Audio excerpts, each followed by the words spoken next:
your champion, Ronnie O'Sullivan.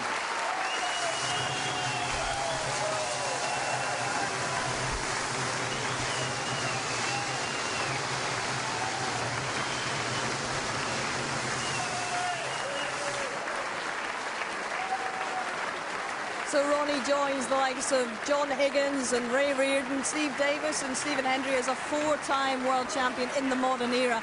And he's reticent, obviously, guys, to say how many are in him. How many more do you think are in him? As many as he wants to have in him, simple as that.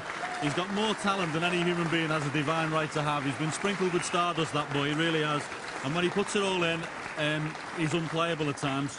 That's how good he is.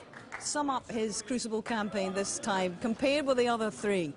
I think very controlled amongst the genius that he produced on the table, and at times unplayable.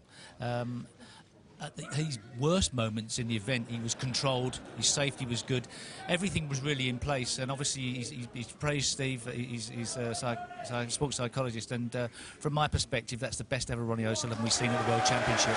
Now Ali Carter is joining Jimmy White and Matthew Stevens with an unwanted tag at the moment as the only guys to have featured in multiple finals and not one yet.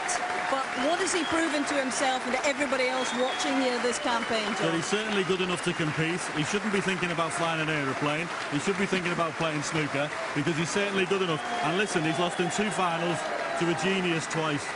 Indeed he has. How will you reflect upon this year's championship, Steve? I think it had everything. I think it was a great balance to it. We've seen the introduction of the Chinese players, but I think it was Ronnie O'Sullivan's World Championship by a mile. Indeed, all right.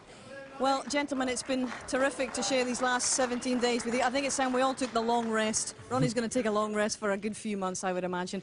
But that is it from the Crucible for 2012 and the Betfred.com World Championship. I hope you've enjoyed it. It's certainly been controversial. It's certainly been captivating. But at the end of it all, the rocket has landed for a 4th time. Mission accomplished. Bye-bye.